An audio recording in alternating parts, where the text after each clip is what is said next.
Morning. I'm heading up to the farm from home at the moment, and winter has definitely arrived. It's incredibly frosty this morning, a real hard frost, but it's absolutely beautiful.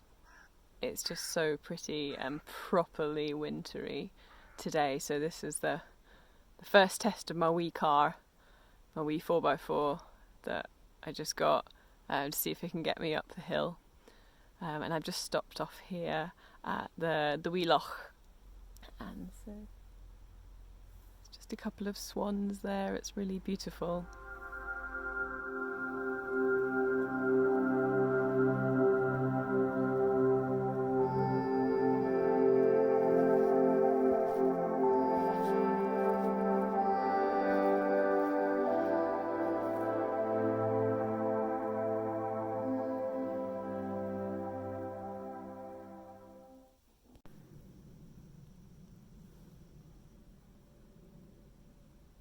It's so quiet.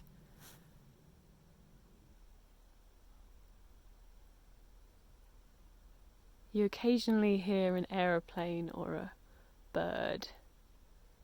Hear some crows and some geese, but it's so quiet. It's so nice to be back. I'm sorry I haven't done a video for a little bit. I haven't been very well. Recently I get lots of migraines at the moment, so kind of splitting headaches, and I can't see very well when they happen, and so I haven't really been able to get up here. Also, I've been buying a new wee car that you might have seen at the beginning of the video. I'm also moving out of my flat and moving in with Tim, and so that's also taken up time as well. And I've also got 2 jobs, so I haven't been able to be up here as much as I would like. And Jude has just been cracking on with as much as she can do here, and I'm really glad to be back today.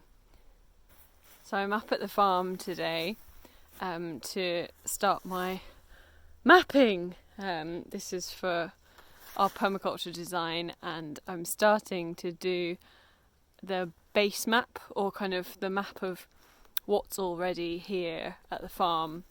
I have a kind of OS map for the area. We have the kind of surveyor's map of when Jude bought the place, but on there's no kind of natural landmarks at all. There's no trees or anything like that marked on the map. So what I'm doing today is going round the farm with my kind of starter map here that I drew out the other night and then photocopied, and marking on every single tree and burn and kind of any bushes or any landmarks all around the farm.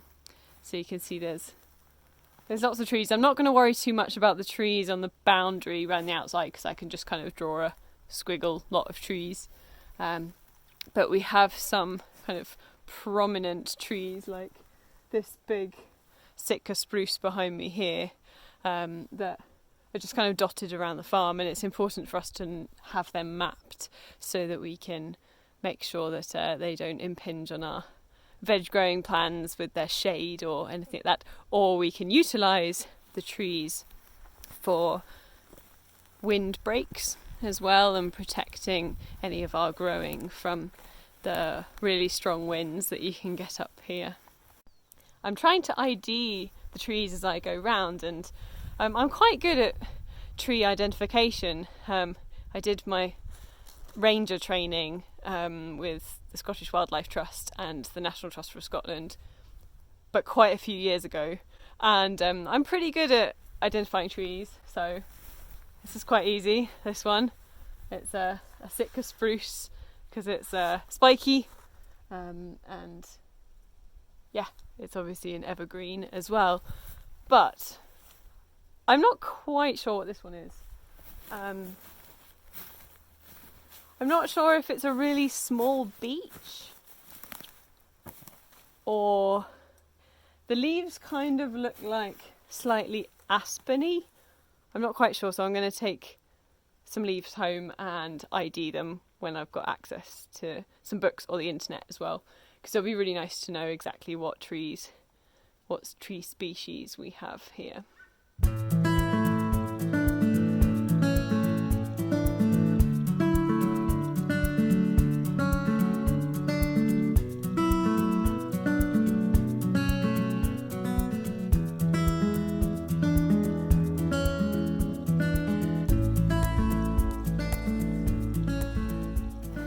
So you may be wondering what I'm doing with the pacing out of everything.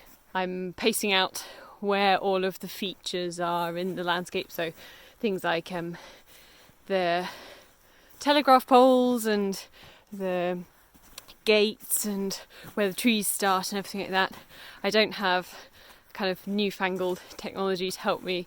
I don't even have a compass with me, which I really should, but I'm just trying to measure where things are off fixed places that I know on the map, like the house and certain fence lines I have on the original map anyway.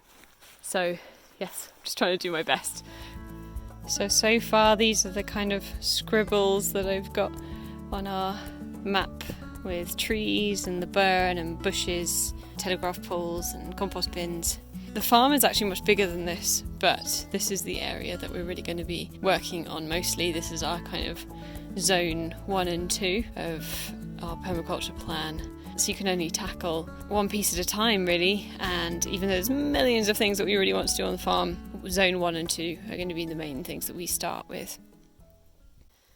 So I'm now back in the old orchard / veg patch area for the house that I showed you last video, and I'm just going to try and identify what some of these trees are. I'm not going to be able to ID all of them, I'm not that good, but at least I'll get a bit of an idea. So I'm going to switch from this map to this one, which is a bit more zoomed in. I'm just going to scribble down some ideas. These are not going to be to scale, but there's certainly 1, 2.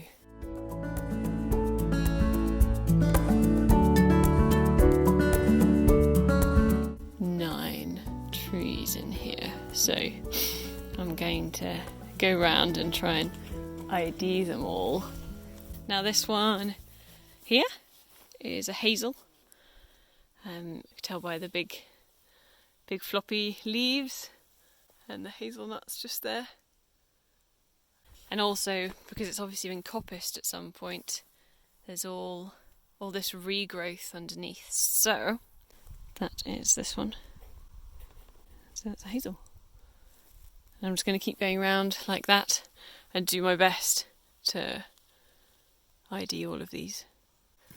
Luckily, even though these trees have dropped their leaves, the leaves are only just here, and so I've managed to ID mostly. I think this one is an ash, but I'm going to put question marks next to all of these and then double check in the spring and the summer.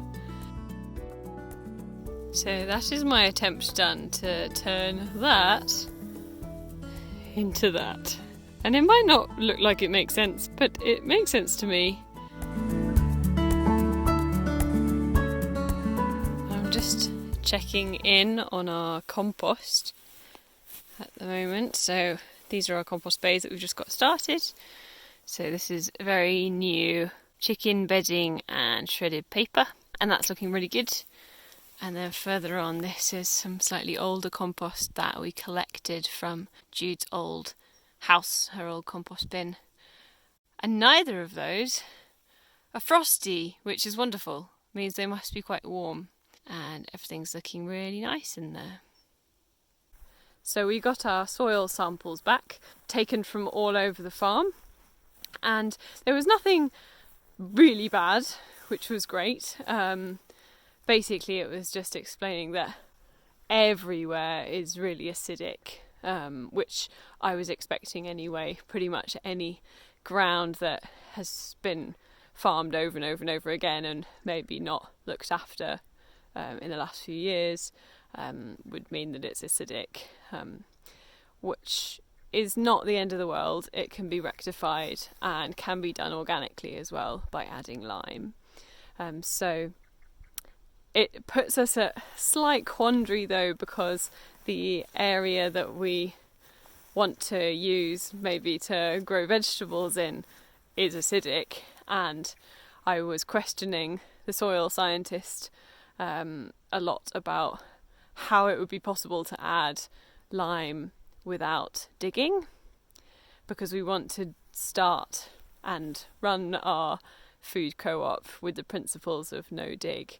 And she pretty much said, well, you could do it with no dig, you could add lime on top mixed in with new compost, but you're looking at 5, 6, 7 years of really low yields of vegetables. And she suggested instead having a compromise, and she said, how about you dig once and you rotivate in lime once, and then on top of that you then do no dig. And she said that'll save you a huge amount of time, a huge amount of effort in the long run trying to continually improve the pH, but instead it would just do it all in one go.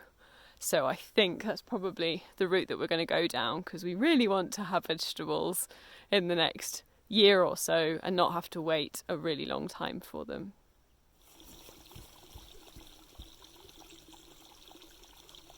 So that's me done with all of my mapping for today. I've done as much as I can kind of handle in my brain, and I'm going to go back home and add all of this information to the base map that I'm creating.